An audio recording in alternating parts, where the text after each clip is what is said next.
Hi friends, welcome to ಗಮನ್ ಲೋಕ. ಮತ್ತೊಂದು ಹೊಸ ವಿಡಿಯೋಗೆ ಸ್ವಾಗತ.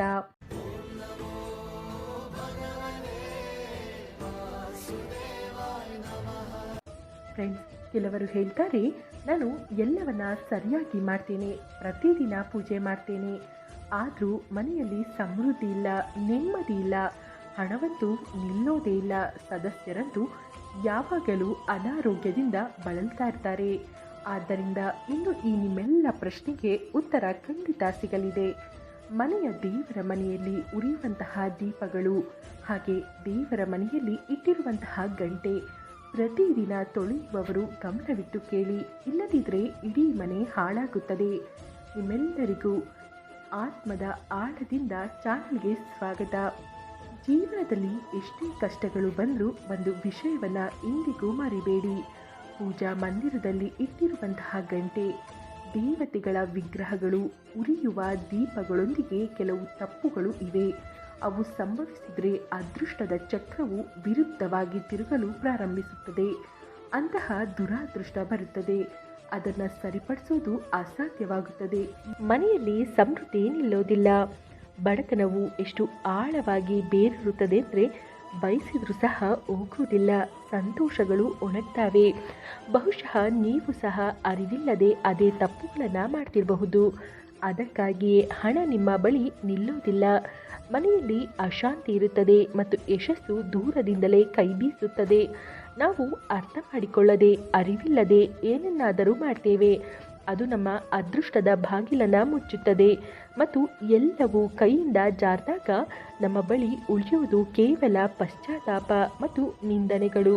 ಆದರೆ ಚಿಂತಿಸಬೇಡಿ, ಇಂದಿನ ಈ ವಿಡಿಯೋದಲ್ಲಿ ನಾವು ನಿಮಗೆ ಪೂಜಾ ಮಂದಿರಕ್ಕೆ ಸಂಬಂಧಿಸಿದ ರಹಸ್ಯವಾದ ವಿಷಯಗಳನ್ನು ಹೇಳ್ತೇವೆ.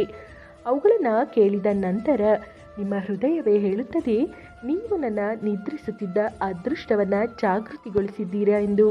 ಆದ್ದರಿಂದ ಈ ವಿಡಿಯೋವನ್ನು ಕೊನೆಯವರೆಗೂ ನೋಡಿ, ಏಕೆಂದರೆ ಇದು ಕೇವಲ ಮಾಹಿತಿ ಅಲ್ಲ, ಇದು ನಿಮ್ಮ ಜೀವನವನ್ನು ಬದಲಾಯಿಸುವ ಕೀಲಿಯಾಗಲಿದೆ. ಅನೇಕ ಜನರು ಪವಿತ್ರ ವಸ್ತುಗಳನ್ನು ಧರ್ಮದ ಸಂಕೇತವೆಂದು ಭಾವಿಸಿ ದೇವರ ಮನೆಯಲ್ಲಿ ಇರ್ತಾರೆ, ಆದರೆ ಅಲ್ಲಿಯೇ ದೊಡ್ಡ ತಪ್ಪು ಮಾಡ್ತಾರೆ. ಇಂದು ನಾವು ನಿಮಗೆ ವಿವರವಾಗಿ ಹೇಳ್ತೇವೆ. ಪೂಜಾ ಮಂದಿರದಲ್ಲಿ ಯಾವ ವಸ್ತುಗಳನ್ನು ಇಡುವುದು ಶುಭ ಮತ್ತು ಅಶುಭವೆಂದು, ದೀಪವನ್ನು ಎಷ್ಟು ಗಂಟೆಗೆ ಹಚ್ಚಬೇಕು ಮತ್ತು ಹಚ್ಚುವಾಗ ಯಾವ ಮಂತ್ರವನ್ನು ಹೇಳಬೇಕು, ಗಂಟೆಗಳನ್ನು ಯಾವಾಗ ಬಾರಿಸಬೇಕು, ಬೆಳಿಗ್ಗೆ ಅಥವಾ ಸಂಜೆ, ಮತ್ತು ಎಷ್ಟು ಬಾರಿ ಶಂಖವನ್ನು ಯಾವಾಗ ಮತ್ತು ಹೇಗೆ ಊದಬೇಕು ಮತ್ತು ಊದುವಾಗ ಯಾವ ಮಂತ್ರವನ್ನು ಜಪಿಸಬೇಕು, ದೀಪವನ್ನು ಪ್ರತಿದಿನ ತೊಳೆಯಬೇಕೇ ಅಥವಾ ಇಲ್ಲವೇ, ದೇವರ ಮನೆಯಲ್ಲಿ ಎಷ್ಟು ವಿಗ್ರಹಗಳನ್ನು ಇಡಬೇಕು ಮತ್ತು ಏಕೆ. ಈ 7-8 ವಿಷಯಗಳು ಚಿಕ್ಕದಾಗಿ ಕಾಣಿಸಬಹುದು, ಆದರೆ ಅವು ನಿಮ್ಮ ಅದೃಷ್ಟದ ಮೇಲೆ ನೇರ ಪರಿಣಾಮವನ್ನು ಬೀರ್ತಾವೆ. ಈ ರೀತಿಯ ಮಾಹಿತಿ ನಿಮಗೆ ಬೇರೆಲ್ಲೂ ಸಿಗೋದಿಲ್ಲ. ನಾವು ನಮ್ಮ ಮನಸ್ಸಿನಿಂದ ಯಾವುದೇ ಕಥೆಯನ್ನು ಸೃಷ್ಟಿಸಿದ್ದಿಲ್ಲ. ಇದು ಜ್ಯೋತಿಷ್ಯ ಶಾಸ್ತ್ರ, ಧರ್ಮಶಾಸ್ತ್ರ ಮತ್ತು ರಹಸ್ಯ ಮುನಿಗಳ ಮಾತುಗಳಿಂದ ಪಡೆದ ಜ್ಞಾನ. ಅದನ್ನು ನಾವು ನಿಮಗೆ ಸರಳ ಭಾಷೆಯಲ್ಲಿ ತರ್ತೇವೆ. ಮತ್ತು ಹೌದು, ನಾವು ಪ್ರತಿದಿನ ಪೂಜೆ ಮಾಡ್ತೇವೆ, ಆದರೆ ಫಲವೇಕೆ ಸಿಗೋದಿಲ್ಲ, ಬದಲಿಗೆ ನಷ್ಟವೇ ಆಗುತ್ತದೆ. ಈ ವಿಡಿಯೋದಲ್ಲಿ ನಾವು ನಿಮಗೆ ಈ ರಹಸ್ಯಕ್ಕೂ ಉತ್ತರ ನೀಡ್ತೇವೆ. ಪೂಜೆ ನಮ್ಮ ಜೀವನದ ಅವಿಭಾಜ್ಯ ಅಂಗವಾಗಿದೆ. ಪ್ರತಿಯೊಬ್ಬರೂ ಯಾವುದಾದರೂ ದೇವತೆಗಳನ್ನು ಆರಾಧಿಸ್ತಾರೆ. ಕೆಲವರು ದುರ್ಗಾದೇವಿಯ ಚರಣಗಳಿಗೆ ತಲೆಬಾಗ್ತಾರೆ, ಕೆಲವರು ಭಗವಾನ್ ವಿಷ್ಣುವಿನ ಹೆಸರನ್ನು ಸ್ಮರಿಸ್ತಾರೆ. ಮತ್ತು ಹೌದು, ಅವರ ಪೂಜೆಯ ಫಲವೂ ಸಿಗುತ್ತದೆ. ಆದರೆ ನಿಮಗೆ ತಿಳಿದಿದೆಯೇ, ಸಣ್ಣ ಪುಟ್ಟ ಅಜ್ಞಾನದ ತಪ್ಪುಗಳೇ ಆ ಫಲವನ್ನು ತಡೆಯುತ್ತವೆ. ಈ ತಪ್ಪುಗಳು ಎಷ್ಟು ಸಣ್ಣದಾಗಿ ಕಾಣ್ತವೆ ಅಂದರೆ ನಾವು ಅವುಗಳನ್ನು ನಿರ್ಲಕ್ಷಿಸ್ತೇವೆ. ಆದರೆ ಶಾಸ್ತ್ರಗಳಲ್ಲಿ ಸ್ಪಷ್ಟವಾಗಿ ಬರೆಯಲಾಗಿದೆ, ಪೂಜೆಯಲ್ಲಿ ಪೂರ್ಣ ಫಲವನ್ನು ಪಡಿಬೇಕಾದ್ರೆ ಈ ವಿಷಯಗಳನ್ನು ಗಮನದಲ್ಲಿಟ್ಕೊಳ್ಳೋದು ಅವಶ್ಯಕ. ಇಂದು ನಾವು ಮನೆಯ ದೇವರ ಮನೆಯಲ್ಲಿ ದೀಪ ಮತ್ತು ಗಂಟೆಯ ಸರಿಯಾದ ಬಳಕೆಯ ಬಗ್ಗೆ ತಿಳಿಯೋಣ. ದೀಪವನ್ನು ಪ್ರತಿದಿನ ತೊಳಿಬೇಕೇ ಅಥವಾ ವಾರಕ್ಕೆ 1-2 ಬಾರಿ? ಲೋಹದ ದೀಪವಾಗಿದ್ದರೆ ಯಾವಾಗ ಮತ್ತು ಹೇಗೆ ಸ್ವಚ್ಛಗೊಳಿಸಬೇಕು? ಮಣ್ಣಿನ ದೀಪಕ್ಕೆ ಸರಿಯಾದ ಸಮಯ ಮತ್ತು ಸರಿಯಾದ ಸಂದರ್ಭಗಳು ಯಾವುವು? ದೇವರ ಮನೆಯಲ್ಲಿ ಯಾವ ರೀತಿಯ ಗಂಟೆಯನ್ನು ಬಳಸೋದು ಅತ್ಯಂತ ಶುಭವೆಂದು ಪರಿಗಣಿಸಲಾಗಿದೆ? ಗಂಟೆಯನ್ನು ಯಾವಾಗ ಬಾರಿಸಬೇಕು, ಎಷ್ಟು ಬಾರಿ ಬಾರಿಸಬೇಕು ಮತ್ತು ಸಂಜೆಯ ಸಮಯದಲ್ಲಿ ಗಂಟೆಯನ್ನು ಬಾರಿಸೋದು ಸೂಕ್ತವೇ? ಎಂಬೆಲ್ಲ ಮಾಹಿತಿಯನ್ನು ತಿಳಿಯೋಣ. ಹಾಗಾಗಿ ಸ್ನೇಹಿತರೆ, ವಿಡಿಯೋವನ್ನು ಪೂರ್ತಿಯಾಗಿ ನೋಡಿ. ಮೊದಲು ಮಣ್ಣಿನ ದೀಪದ ಬಗ್ಗೆ ಮಾತನಾಡೋಣ. ಈ ಸರಳವಾಗಿ ಕಾಣುವ ದೀಪವು ವಾಸ್ತವವಾಗಿ ಶುದ್ಧತೆ ಮತ್ತು ಪವಿತ್ರತೆಯ ಸಂಕೇತವಾಗಿದೆ. ದೀಪಾವಳಿ ಇರಲಿ, ಯಾವುದೇ ಧಾರ್ಮಿಕ ಹಬ್ಬ ಇರಲಿ ಅಥವಾ ಯಾವುದೇ ದೊಡ್ಡ ಆಚರಣೆ ಇರಲಿ, ಮಣ್ಣಿನ ದೀಪವನ್ನು ಹಚ್ಚೋದಕ್ಕೆ ತನ್ನದೇ ಆದ ಮಹತ್ವವಿದೆ. ಮನೆಯ ದೇವರ ಮನೆಯಲ್ಲಿ ಅಥವಾ ಬಾಗಿಲಿನ ಬಳಿ ಇದನ್ನು ಹಚ್ಚಿದಾಗ ಲಕ್ಷ್ಮೀ ದೇವಿಯೇ ನಿಮ್ಮ ಅಂಗಳಕ್ಕೆ ಪ್ರವೇಶಿಸುತ್ತಿದ್ದಾಳೆಂದು ಅನಿಸುತ್ತದೆ. ಆದರೆ ಗಮನಿಸಿ, ಈ ದೀಪವನ್ನು ದೇವರ ಮನೆಯಲ್ಲಿ ಇಟ್ಟಾಗ ಅದರ ನಿಯಮಗಳು ಬದಲಾಗ್ತವೆ, ವಾಸ್ತು ದೋಷಗಳು ದೂರವಾಗ್ತವೆ ಮತ್ತು ಮನೆಯಲ್ಲಿ ಸಮೃದ್ಧಿ ಉಳಿಯುತ್ತದೆ. ಮುಂದೆ ಈ ವಿಡಿಯೋದಲ್ಲಿ ನಾವು ದೇವರ ಮನೆಯಲ್ಲಿ ಗಂಟೆಗೆ ಸಂಬಂಧಿಸಿದ ರಹಸ್ಯಗಳನ್ನು ತಿಳಿಯಲಿದ್ದೇವೆ. ಅದನ್ನು ಬಹುಶಃ ನಿಮಗೆ ಮೊದಲು ಎಂದಿಗೂ ಹೇಳಿರಲಿಲ್ಲ. ಈಗ ಲೋಹದ ದೀಪದ ಬಗ್ಗೆ ಬರೋಣ. ಜನರು ಹಿತ್ತಾಳೆ ಅಥವಾ ತಾಮ್ರದ ದೀಪಗಳನ್ನು ಬಳಸೋದನ್ನು ನೀವು ನೋಡಿರಬಹುದು. ಇವು ಸುಂದರವಾಗಿರೋದು ಮಾತ್ರವಲ್ಲದೆ ಅವು ಧಾರ್ಮಿಕ ಮಹತ್ವವು ಅತ್ಯಂತ ಆಳವಾಗಿದೆ. ಆದರೆ ಅವುಗಳನ್ನು ಬೆಳಗಿಸೋದು ಮಾತ್ರ ಸಾಕಾಗೋಗಿಲ್ಲ. ಅವುಗಳ ಶುದ್ಧತೆಯು ಅಷ್ಟೇ ಮುಖ್ಯ. ಅವುಗಳನ್ನು ಪ್ರತಿದಿನ ತೊಳೆದು ವಿಶೇಷವಾಗಿ ಗಂಗಾ ಜಲದಿಂದ ಸ್ವಚ್ಛಗೊಳಿಸಬೇಕು. ಗಂಗಾ ಜಲದಿಂದ ತೊಳೆಯುವುದರಿಂದ ದೀಪವು ಪವಿತ್ರವಾಗುತ್ತದೆ ಮತ್ತು ಮನೆಯಲ್ಲಿ ಸಕಾರಾತ್ಮಕ ಶಕ್ತಿಯು ಸುತ್ತಲೂ ಹರಡುತ್ತದೆ. ನೀವು ವಾರದಲ್ಲಿ 1-2 ಬಾರಿ ಅವುಗಳನ್ನು ಸ್ವಚ್ಛಗೊಳಿಸಿದರೆ ಅವು ಸಂಪೂರ್ಣವಾಗಿ ಶುದ್ಧವಾಗೋದಿಲ್ಲ. ಆದ್ದರಿಂದ ಇದನ್ನು ನಿಮ್ಮ ದೈನಂದಿನ ಅಭ್ಯಾಸವನ್ನಾಗಿ ಮಾಡಿಕೊಳ್ಳಿ. ಮತ್ತು ಈಗ ದೇವರ ಮನೆಯ ಗಂಟೆಗೆ ಬರೋಣ. ಹಿತ್ತಾಳೆ ಗಂಟೆಯ ಧ್ವನಿಯು ವಾತಾವರಣದಲ್ಲಿ ನಕಾರಾತ್ಮಕ ಶಕ್ತಿಯನ್ನು ತಕ್ಷಣವೇ ದೂರ ಮಾಡುತ್ತದೆ ಮತ್ತು ಸಕಾರಾತ್ಮಕತೆಯನ್ನು ಹರಿವನ್ನು ಹೆಚ್ಚಿಸುತ್ತದೆ. ಆದರೆ ಇದನ್ನು ಎಂದಿಗೂ ದಕ್ಷಿಣ ದಿಕ್ಕಿನಲ್ಲಿ ಇಡಬೇಡಿ. ಇದು ಅಶುಭವೆಂದು ಪರಿಗಣಿಸಲಾಗಿದೆ. ಗಂಟೆಯನ್ನು ಯಾವಾಗಲೂ ಪೂಜಾ ಸ್ಥಳದ ಬಳಿ ಅಥವಾ ದೇವರ ಮನೆಯ ಪ್ರವೇಶ ದ್ವಾರದ ಬಳಿ ಇಡಿ. ಗರುಡನ ಕೆತ್ತನೆಯ ಗಂಟೆಯು ಅತ್ಯಂತ ಶುಭಕರವಾಗಿರುತ್ತದೆ. ಇದನ್ನು ಗರುಡ ಗಂಟೆ ಎಂದು ಕರೀತಾರೆ ಮತ್ತು ಇದನ್ನು ಅತ್ಯಂತ ಪವಿತ್ರ ಮತ್ತು ಫಲದಾಯಕವೆಂದು ಪರಿಗಣಿಸಲಾಗಿದೆ. ಈಗ ಪ್ರಶ್ನೆ ಬರುತ್ತದೆ, ಗಂಟೆಯನ್ನು ಎಷ್ಟು ಬಾರಿ ಬಾರಿಸಬೇಕು? ಭೋಗವನ್ನು ಅರ್ಪಿಸುವಾಗ ಗಂಟೆಯನ್ನು 5 ಬಾರಿ ಬಾರಿಸಿ. ಹೀಗೆ ಮಾಡೋದ್ರಿಂದ ದೇವರು ಭೋಗವನ್ನು ಬೇಗನೆ ಸ್ವೀಕರಿಸ್ತಾನೆ. ಪೂಜೆಯ ಸಮಯದಲ್ಲಿ ಗಂಟೆಯನ್ನು ಜೋರಾಗಿ ಅಥವಾ ನಿರಂತರವಾಗಿ ಬಾರಿಸಬಾರದು. ಕೇವಲ 3 ಬಾರಿ ಬಾರಿಸೋದು ಸೂಕ್ತ.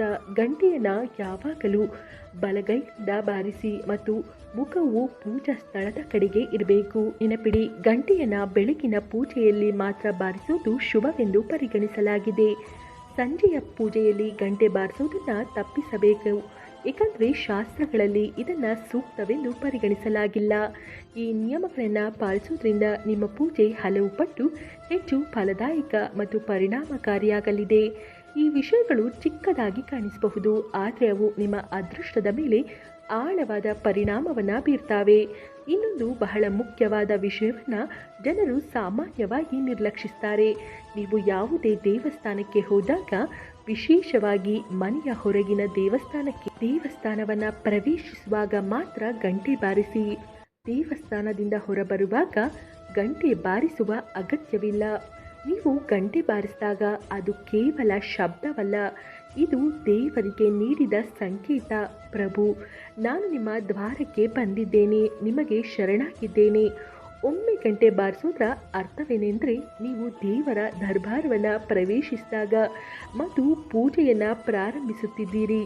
2 ಬಾರಿ ಗಂಟೆ ಬಾರಿಸೋದ್ರ ಅರ್ಥವೇನೆಂದರೆ, ನೀವು ನಿಮ್ಮ ಪ್ರಾರ್ಥನೆಗಳನ್ನು, ನಿಮ್ಮ ಮನಸ್ಸಿನ ಮಾತುಗಳನ್ನು ನೇರವಾಗಿ ದೇವರ ಮುಂದೆ ಇಡ್ತಿದ್ದೀರಿ.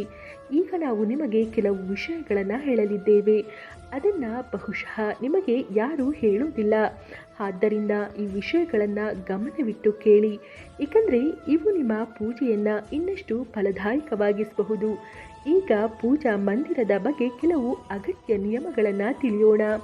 ಪೂಜೆ ಮಾಡುವಾಗ ನಿಮ್ಮ ಮುಖ ಯಾವಾಗಲೂ ಪೂರ್ವ ದಿಕ್ಕಿಗೆ ಇರಬೇಕು. ಈ ದಿಕ್ಕನ್ನು ಅತ್ಯಂತ ಶುಭವೆಂದು ಪರಿಗಣಿಸಲಾಗಿದೆ, ಏಕೆಂದರೆ ಇಲ್ಲಿಂದ ಸೂರ್ಯನ ಮೊದಲ ಕಿರಣ ಬರುತ್ತದೆ. ಅದು ಸಕಾರಾತ್ಮಕ ಶಕ್ತಿಯಿಂದ ತುಂಬಿರುತ್ತದೆ. ಪಶ್ಚಿಮಕ್ಕೆ ಮುಖ ಮಾಡಿ ಕೂಡ ಪೂಜೆ ಮಾಡಬಹುದು. ಆದರೆ ಪೂರ್ವ ದಿಕ್ಕಿನ ಲಾಭ ಹಲವು ಪಟ್ಟು ಹೆಚ್ಚು. ಮನೆಯ ಮೆಟ್ಟಿಲುಗಳ ಬಳಿ ಪೂಜಾ ಕೊಠಡಿ ಇಡೋದು ಅಶುಭವೆಂದು ಪರಿಗಣಿಸಲಾಗಿದೆ. ಏಕೆಂದರೆ ಅಲ್ಲಿ ನಕಾರಾತ್ಮಕ ಶಕ್ತಿಯ ಹರಿವು ಹೆಚ್ಚಾಗಿರುತ್ತದೆ. ದೇವರ ಆಸನವು ಯಾವಾಗಲೂ ನಿಮ್ಮ ಆಸನಕ್ಕಿಂತ ಎತ್ತರವಾಗಿರಬೇಕು. ಕನಿಷ್ಠ 10 ಇಂಚು ಎತ್ತರ. ದೇವರ ವಿಗ್ರಹವನ್ನು ನೇರವಾಗಿ ನೆಲದ ಮೇಲೆ ಇಡೋದು ಅಶುಭವೆಂದು ಪರಿಗಣಿಸಲಾಗಿದೆ. ಎತ್ತರದ ಆಸನವು ಪೂಜಾ ಸ್ಥಳದಲ್ಲಿ ಸಕಾರಾತ್ಮಕತೆ ಮತ್ತು ಶಕ್ತಿಯುತ ವಾತಾವರಣವನ್ನು ಕಾಪಾಡುತ್ತದೆ. ಪೂಜೆ ಮಾಡುವಾಗ ಯಾವಾಗಲೂ ಚಾಪೆ ಆಸನದ ಮೇಲೆ ಕುಳಿತುಕೊಳ್ಳಿ. ಇದು ಆರಾಮದಾಯಕವಾಗಿರಬಹುದು ಮಾತ್ರವಲ್ಲದೆ ಧ್ಯಾನ ಮತ್ತು ಶ್ರದ್ಧೆಯನ್ನು ಸ್ಥಿರವಾಗಿರಿಸುತ್ತದೆ. ಆಸನವು ದೇವರ ಆಸನಕ್ಕಿಂತ ಎತ್ತರವಾಗಿರಬಾರದು ಎಂಬುದನ್ನು ಗಮನಿಸಿ. ಇದು ದೇವರ ಬಗ್ಗೆ ಗೌರವ ಮತ್ತು ವಿನಮ್ರತೆಯನ್ನು ಕಾಪಾಡುತ್ತದೆ. ಮುಂದಿನ ವಿಷಯ ಬಹಳ ಮುಖ್ಯ. ಪೂಜಾ ಕೊಠಡಿಯಲ್ಲಿ ಎಂದಿಗೂ ಕೊಳೆತ, ಬಾಡಿದ ಅಥವಾ ಒಣಗಿದ ಹೂಗಳನ್ನು ಇಡಬೇಡಿ. ಬಾಡಿದ ಹೂಗಳನ್ನು ಪೂಜೆಯಲ್ಲಿ ಅಶುಭವೆಂದು ಪರಿಗಣಿಸಲಾಗುತ್ತದೆ, ಏಕೆಂದರೆ ಅವು ನಕಾರಾತ್ಮಕ ಶಕ್ತಿಯನ್ನು ಹೆಚ್ಚಿಸುತ್ತದೆ. ಯಾವಾಗಲೂ ತಾಜಾ, ಸುಗಂಧಭರಿತ ಮತ್ತು ಅರಳಿದ ಹೂಗಳನ್ನು ಮಾತ್ರ ದೇವರಿಗೆ ಅರ್ಪಿಸಿ. ಹೂಗಳು ಬಾಡಿದಾಗ ಅಥವಾ ಕಪ್ಪಾದಾಗ ಅವುಗಳನ್ನು ಗೌರವದಿಂದ ಮಣ್ಣಿನಲ್ಲಿ ಹೂತು ಹಾಕಿ ಅಥವಾ ಯಾರು ತುಳಿಯದ ಜಾಗದಲ್ಲಿ ಹಾಕಿ. ಇದು ನಕಾರಾತ್ಮಕ ಶಕ್ತಿಯನ್ನು ದೂರ ಮಾಡುತ್ತದೆ ಮತ್ತು ನಿಮ್ಮ ಮನೆಯಲ್ಲಿ ಪವಿತ್ರತೆಯನ್ನು ಕಾಪಾಡುತ್ತದೆ. ಇನ್ನೊಂದು ಪ್ರಮುಖ ನಿಯಮವೇನೆಂದರೆ, ಯಾವ ಕೋಣೆಯಲ್ಲಿ ನೀವು ಮಲಗುವ ಕೋಣೆಯಲ್ಲಿ ಮನೆಯ ದೇವಾಲಯವನ್ನು ನಿರ್ಮಿಸಬಾರದು. ಪರಿಸ್ಥಿತಿಯಿಂದಾಗಿ ನಿಮ್ಮ ಮಲಗುವ ಕೋಣೆಯಲ್ಲಿ ದೇವರ ಮನೆ ಇಡಬೇಕಾದ್ರೆ ರಾತ್ರಿಯಲ್ಲಿ ದೇವರ ಮನೆಯನ್ನು ಮುಚ್ಚಿ ಅಥವಾ ಅದರ ಮೇಲೆ ಪರದೆಯನ್ನು ಹಾಕಿ. ಇದರಿಂದ ರಾತ್ರಿಯ ಸಮಯದಲ್ಲಿ ದೇವಾಲಯದಿಂದ ಹೊರಹೊಮ್ಮುವ ಶಕ್ತಿಯು ನಿಮ್ಮ ವಿಶ್ರಾಂತಿಗೆ ಅಡ್ಡಿಯಾಗುವುದಿಲ್ಲ. ಹೀಗೆ ಮಾಡುವುದರಿಂದ ಮನೆಯಲ್ಲಿ ಶಾಂತಿ ಮತ್ತು ನಿಮ್ಮ ಪೂಜೆಯಲ್ಲಿ ಏಕಾಗ್ರತೆ ಉಳಿಯುತ್ತದೆ. ಈಗ ಇನ್ನೊಂದು ವಿಷಯವೇನೆಂದರೆ, ಕಪ್ಪು ಬಟ್ಟೆಗಳನ್ನು ಧರಿಸಿ ಎಂದಿಗೂ ಪೂಜೆ ಮಾಡಬೇಡಿ. ಸನಾತನ ಧರ್ಮದಲ್ಲಿ ಕಪ್ಪು ಬಟ್ಟೆಗಳು ಮನಸ್ಸಿನ ಭಾರ ಮತ್ತು ನಕಾರಾತ್ಮಕ ಭಾವನೆಗಳನ್ನು ತರ್ತಾವೆ. ಇದು ಪೂಜೆಯ ಶಕ್ತಿಯನ್ನು ದುರ್ಬಲಗೊಳಿಸುತ್ತದೆ ಎಂದು ನಂಬಲಾಗಿದೆ. ಯಾವಾಗಲೂ ಶುಭ ಮತ್ತು ತಿಳಿ ಬಣ್ಣದ ಬಟ್ಟೆಗಳನ್ನು ಧರಿಸಿ. ಇದರಿಂದ ಮನಸ್ಸಿನಲ್ಲಿ ಶಾಂತಿ, ಪವಿತ್ರತೆ ಮತ್ತು ಸಕಾರಾತ್ಮಕತೆ ಉಳಿಯುತ್ತದೆ. ಈಗ ಮನೆಯ ಪೂಜಾ ಮಂದಿರದಲ್ಲಿ ಯಾವ ವಸ್ತುಗಳನ್ನು ಇಡಬಾರದು ಎಂದು ತಿಳಿಯೋಣ. ಯಾವುದೇ ದೇವರು ಅಥವಾ ದೇವತೆಯ ಒಂದೇ ಚಿತ್ರ ಅಥವಾ ವಿಗ್ರಹವನ್ನು ಇಡಬೇಡಿ. ಒಂದಕ್ಕಿಂತ ಹೆಚ್ಚು ಚಿತ್ರಗಳು ಶಕ್ತಿಯ ಸಮತೋಲನವನ್ನು ಹಾಳು ಮಾಡಬಹುದು ಮತ್ತು ಪೂಜೆಯ ಪರಿಣಾಮವನ್ನು ಕಡಿಮೆ ಮಾಡಬಹುದು. ಒಂದೇ ರೂಪಕ್ಕೆ ಸ್ಥಾನ ನೀಡಿ. ಇದರಿಂದ ದೇವರ ಶಕ್ತಿಯು ಪೂರ್ಣ ಮನಸ್ಸಿನಿಂದ ನಿಮ್ಮ ಜೀವನದಲ್ಲಿ ಹರಿಯುತ್ತದೆ. ಮನೆಯಲ್ಲಿ ಶಿವಲಿಂಗವನ್ನು ಇಡುವುದು ಅತ್ಯಂತ ಪವಿತ್ರವೆಂದು ಪರಿಗಣಿಸಲಾಗಿದೆ, ಆದರೆ ಅದನ್ನು ಸರಿಯಾದ ದಿಕ್ಕಿನಲ್ಲಿ ಇಡಿ. ಯಾವಾಗಲೂ ಉತ್ತರ ಅಥವಾ ಪೂರ್ವ ದಿಕ್ಕಿನಲ್ಲಿ ಇಡಿ ಮತ್ತು ಸ್ವಚ್ಛವಾದ ಸ್ಥಳದಲ್ಲಿ ಮಾತ್ರ ಸ್ಥಾಪಿಸಿ. ಅದನ್ನು ಎಂದಿಗೂ ಗದ್ದಲದ ಅಥವಾ ಕೊಳಕು ಸ್ಥಳದಲ್ಲಿ ಇಡಬೇಡಿ. ದೇವರ ಒಡೆದ ವಿಗ್ರಹಗಳು ಅಥವಾ ಅರಿದ ಚಿತ್ರಗಳನ್ನು ಪೂಜಾ ಸ್ಥಳದಿಂದ ತಕ್ಷಣ ತೆಗೆದುಹಾಕಿ. ಒಡೆದ ವಿಗ್ರಹವು ಪವಿತ್ರತೆಯನ್ನು ಕಡಿಮೆ ಮಾಡುತ್ತದೆ ಮತ್ತು ಸಕಾರಾತ್ಮಕ ಶಕ್ತಿಯ ಹರಿವಿಗೆ ಅಡ್ಡಿಯಾಗುತ್ತದೆ. ಇದನ್ನು ಶಾಸ್ತ್ರ ಸಮ್ಮತ ರೀತಿಯಲ್ಲಿ ತ್ಯಜಿಸಿ. ಶಂಖವು ದೇವರ ಕೃಪೆಯ ಸಂಕೇತವಾಗಿದೆ. ಗೋಮತಿ ಚಕ್ರದಿಂದ ಮನೆಯಲ್ಲಿ ಸಮೃದ್ಧಿ ಬರುತ್ತದೆ ಮತ್ತು ನೀರಿನಿಂದ ವಾತಾವರಣ ಶುದ್ಧವಾಗುತ್ತದೆ. ನೀರನ್ನು ಪ್ರತಿದಿನ ಬದಲಾಯಿಸಿ ಮತ್ತು ಈ ಪವಿತ್ರ ವಸ್ತುಗಳನ್ನು ಯಾವಾಗಲೂ ಸ್ವಚ್ಛವಾಗಿಡಿ. ಪ್ರತಿದಿನ ಪೂಜಾ ಸ್ಥಳವನ್ನು ಸ್ವಚ್ಛಗೊಳಿಸಿ. ಕೊಳಕು ನಕಾರಾತ್ಮಕ ಶಕ್ತಿಯನ್ನು ತರುತ್ತದೆ ಮತ್ತು ಏಕಾಗ್ರತೆಯನ್ನು ಭಂಗಗೊಳಿಸುತ್ತದೆ. ಸ್ಥಳವನ್ನು ಸುಂದರ, ಸುಸಂಘಟಿತ ಮತ್ತು ಸುಗಂಧಭರಿತವಾಗಿಡಿ. ಇದರಿಂದ ಮನಸ್ಸು ಸಹಜವಾಗಿ ದೇವರಲ್ಲಿ ಲೀನವಾಗುತ್ತದೆ. ಈಗ ನಮ್ಮ ಮನೆಯ ಪೂಜಾ ಮಂದಿರಕ್ಕೆ ಸಂಬಂಧಿಸಿದ ಕೆಲವು ನಿಯಮಗಳನ್ನು ತಿಳಿಯೋಣ. ಅವುಗಳನ್ನು ಪಾಲಿಸೋದು ಬಹಳ ಮುಖ್ಯ. ಮೊದಲನೆಯದಾಗಿ, ಪೂಜಾ ಸ್ಥಳವು ಯಾವಾಗಲೂ ಮನೆಯ ಶಾಂತ ಮತ್ತು ಪವಿತ್ರ ಮೂಲೆಯಲ್ಲಿರಬೇಕು ಮತ್ತು ಅದು ಈಶಾನ್ಯ ದಿಕ್ಕಿನಲ್ಲಿದ್ದರೆ ಅತ್ಯಂತ ಉತ್ತಮ. ಈ ದಿಕ್ಕು ಮನೆಯ ಸಕಾರಾತ್ಮಕ ಶಕ್ತಿಯನ್ನು ಸಂವಹನ ಮಾಡುತ್ತದೆ ಮತ್ತು ನಿಮ್ಮ ಪೂಜೆಯನ್ನು ಹೆಚ್ಚು ಪರಿಣಾಮಕಾರಿಯನ್ನಾಗಿ ಮಾಡುತ್ತದೆ. ಪೂಜಾ ಸ್ಥಳವು ಎಂದಿಗೂ ಮಲಗುವ ಕೋಣೆ ಅಥವಾ ಅಡುಗೆ ಮನೆಯ ಬಳಿ ಇರಬಾರದು ಎಂಬುದನ್ನು ನೆನಪಿನಲ್ಲಿಡಿ. ಈ ಸ್ಥಳಗಳು ದೈನಂದಿನ ಕೆಲಸ ಮತ್ತು ಗಡಿಬಿಡಿಯಿಂದ ತುಂಬಿರ್ತವೆ. ಅಲ್ಲಿ ನಕಾರಾತ್ಮಕ ಶಕ್ತಿಯು ಬೆಳೆಯಬಹುದು. ದೇವರ ಮನೆಯ ಸುತ್ತಮುತ್ತಲಿನ ವಾತಾವರಣವನ್ನು ಯಾವಾಗಲೂ ಸ್ವಚ್ಛವಾಗಿ ಮತ್ತು ಸುಸಂಗೀತವಾಗಿಡಿ. ಇದರಿಂದ ನಿಮ್ಮ ಮನಸ್ಸು ಪೂಜೆಯಲ್ಲಿ ಏಕಾಗ್ರವಾಗಿರುತ್ತದೆ. ಈಗ ದೀಪಗಳು ಮತ್ತು ಅವುಗಳಿಗೆ ಸಂಬಂಧಿಸಿದ ಪ್ರಮುಖ ನಿಯಮಗಳ ಬಗ್ಗೆ ಮಾತನಾಡೋಣ. ದೀಪವನ್ನು ಬೆಳಗಿಸೋದು ಕೇವಲ ಒಂದು ಸಂಪ್ರದಾಯವಲ್ಲ, ಆದರೆ ಇದು ದೇವರ ಆಶೀರ್ವಾದ ಮತ್ತು ಕೃಪೆಯ ಬೆಳಕು. ಇದು ನಿಮ್ಮ ಮನೆ ಮತ್ತು ಜೀವನದಲ್ಲಿ ಬೆಳಕನ್ನು ತುಂಬುತ್ತದೆ. ದೀಪವನ್ನು ಯಾವಾಗಲೂ ದೇವರ ವಿಗ್ರಹದ ಮುಂದೆ ಇಡಿ. ಇದರಿಂದ ಅದರ ಬೆಳಕು ನೇರವಾಗಿ ದೇವರಿಗೆ ತಲುಪುತ್ತದೆ ಮತ್ತು ನಿಮ್ಮ ಪೂಜಾ ಸ್ಥಳವನ್ನು ಪವಿತ್ರತೆಯಿಂದ ತುಂಬುತ್ತದೆ. ಮುಡಿದ ದೀಪವನ್ನು ಎಂದಿಗೂ ಬೆಳಗಿಸಬೇಡಿ ಮತ್ತು ಪೂಜೆಯ ಸಮಯದಲ್ಲಿ ಒಂದೇ ಬಾರಿಗೆ 2 ದೀಪಗಳನ್ನು, ವಿಶೇಷವಾಗಿ ಎಣ್ಣೆ ಮತ್ತು ತುಪ್ಪದ ದೀಪಗಳನ್ನು ಬೆಳಗಿಸಬೇಡಿ ಎಂಬುದನ್ನು ನೆನಪಿನಲ್ಲಿಡಿ. ಏಕೆಂದರೆ ಎರಡರ ಶಕ್ತಿಯು ವಿಭಿನ್ನವಾಗಿರುತ್ತದೆ ಮತ್ತು ತಪ್ಪಾದ ರೀತಿಯಲ್ಲಿ ಬೆಳಗಿಸೋದ್ರಿಂದ ಪೂಜೆಯ ಶಕ್ತಿ ಕಡಿಮೆಯಾಗಬಹುದು. ವಾಸ್ತು ಪ್ರಕಾರ ತುಪ್ಪದ ದೀಪವನ್ನು ಎಡಭಾಗದಲ್ಲಿ ಮತ್ತು ಎಣ್ಣೆಯ ದೀಪವನ್ನು ಬಲಭಾಗದಲ್ಲಿ ಇಡುವುದು ಶುಭ.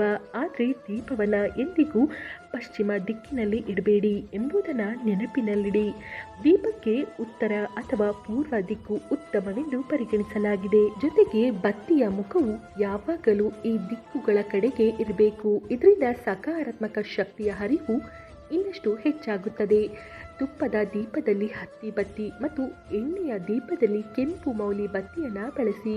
ಹತ್ತಿ ಬತ್ತಿಯಿಂದ ಬೆಳಕು ಸ್ಥಿರ ಮತ್ತು ಶುದ್ಧವಾಗಿರುತ್ತದೆ, ಆದರೆ ಕೆಂಪು ಮೌಲಿ ಬತ್ತಿಯಿಂದ ವಾತಾವರಣದಲ್ಲಿ ಶುಭ ಶಕ್ತಿಯ ಸಂಚಾರವಾಗುತ್ತದೆ.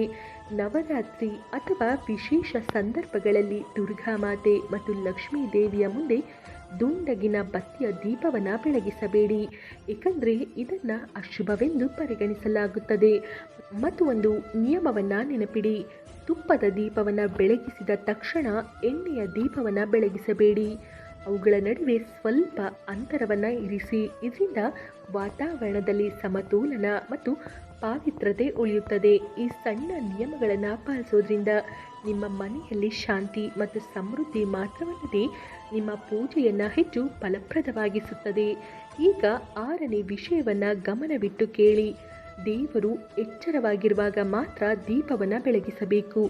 ಬೆಳಗಿನ ಶಾಂತ ಮತ್ತು ಪವಿತ್ರ ಸಮಯದಲ್ಲಿ ಮೊದಲ ಕಿರಣಗಳು ಭೂಮಿಯನ್ನು ಸ್ಪರ್ಶಿಸುವಾಗ ಆ ಸಮಯದಲ್ಲಿ ಪೂಜೆ ಮಾಡುವಾಗ ದೀಪವನ್ನು ಹಚ್ಚಿ.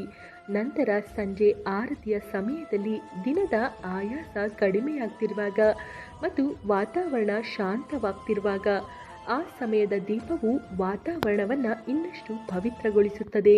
ಈ 2 ಸಮಯಗಳು ಪೂಜೆಗಾಗಿ ಮಾತ್ರವಲ್ಲದೆ ಧ್ಯಾನ ಮತ್ತು ಆಧ್ಯಾತ್ಮಿಕ ಶಕ್ತಿಯನ್ನು ಅನುಭವಿಸಲು ಸಹ ಅತ್ಯುತ್ತಮವಾಗಿವೆ. ಈ ಕ್ಷಣಗಳಲ್ಲಿ ದೀಪವನ್ನು ಹಚ್ಚೋದ್ರಿಂದ ಮನೆಯಲ್ಲಿ ಸಕಾರಾತ್ಮಕ ಶಕ್ತಿಯ ಹರಿವು ಹೆಚ್ಚಾಗುತ್ತದೆ ಮತ್ತು ನಿಮ್ಮ ಮನಸ್ಸು ಸಹ ಶುದ್ಧವಾಗುತ್ತದೆ. 7ನೇ ವಿಷಯವೇನೆಂದರೆ, ದೀಪವನ್ನು ಹಚ್ಚುವುದು ಕೇವಲ ಧಾರ್ಮಿಕ ನಿಯಮವಲ್ಲ, ವಾಸ್ತುಶಾಸ್ತ್ರ ಮತ್ತು ಜ್ಯೋತಿಷ್ಯ ಶಾಸ್ತ್ರದಲ್ಲಿಯೂ ಇದರ ಆಳವಾದ ಮಹತ್ವವನ್ನು ಹೇಳಲಾಗಿದೆ. ದೀಪವನ್ನು ಹಚ್ಚುವುದರಿಂದ ಮನೆಯಲ್ಲಿ ಸಕಾರಾತ್ಮಕ ಶಕ್ತಿಯ ಸಂಚಾರವಾಗೋದಲ್ಲದೆ ನಮ್ಮ ಜೀವನದಲ್ಲಿ 7 ಚಕ್ರಗಳನ್ನು ಸಮತೋಲನಗೊಳಿಸುತ್ತದೆ. ಇದು ನಕಾರಾತ್ಮಕತೆಯನ್ನು ದೂರ ಮಾಡಿ ವಾತಾವರಣವನ್ನು ಶುದ್ಧಗೊಳಿಸುತ್ತದೆ ಮತ್ತು ನಿಮ್ಮ ಮನಸ್ಸಿಗೆ ಶಾಂತಿಯನ್ನು ನೀಡುತ್ತದೆ. ದೀಪದ ಮೃದುವಾದ ಸ್ಥಿರ ಜ್ವಾಲೆಯು ದೇವರ ಆಶೀರ್ವಾದ ನಿಮ್ಮ ಜೀವನವನ್ನು ಬೆಳಗಿಸುತ್ತಿರುವಂತೆ ಭಾಸವಾಗುತ್ತದೆ. ಆದ್ದರಿಂದ ನೀವು ದೀಪವನ್ನು ಹಚ್ಚುವಾಗ ಮೇಲೆ ತಿಳಿಸಿದ ಎಲ್ಲ ನಿಯಮಗಳನ್ನು ಪಾಲಿಸಿ. ಈ ನಿಯಮಗಳು ನಿಮ್ಮ ಜೀವನದಲ್ಲಿ ದೇವರ ಕೃಪೆಯನ್ನು ಶಾಶ್ವತಗೊಳಿಸುತ್ತವೆ ಮತ್ತು ಮನೆಯಲ್ಲಿ ಸಕಾರಾತ್ಮಕತೆಯ ಹರಿವನ್ನು ನಿರಂತರವಾಗಿ ಕಾಪಾಡುತ್ತವೆ. ಸ್ನೇಹಿತರೆ, ಈ ಮಾಹಿತಿ ನಿಮಗೆ ಇಷ್ಟವಾಗಿದ್ದಲ್ಲಿ ದಯವಿಟ್ಟು ಲೈಕ್ ಮಾಡಿ, ಶೇರ್ ಮಾಡಿ. ಹಾಗೆ ಫ್ರೆಂಡ್ಸ್, ಯಾರೆಲ್ಲ ಇನ್ನೂ ನಮ್ಮ ಚಾನಲನ್ನು ಸಬ್ಸ್ಕ್ರೈಬ್ ಮಾಡಿಲ್ಲ ಅಂದರೆ ದಯಮಾಡಿ ಸಬ್ಸ್ಕ್ರೈಬ್ ಮಾಡಿ. ಧನ್ಯವಾದಗಳು.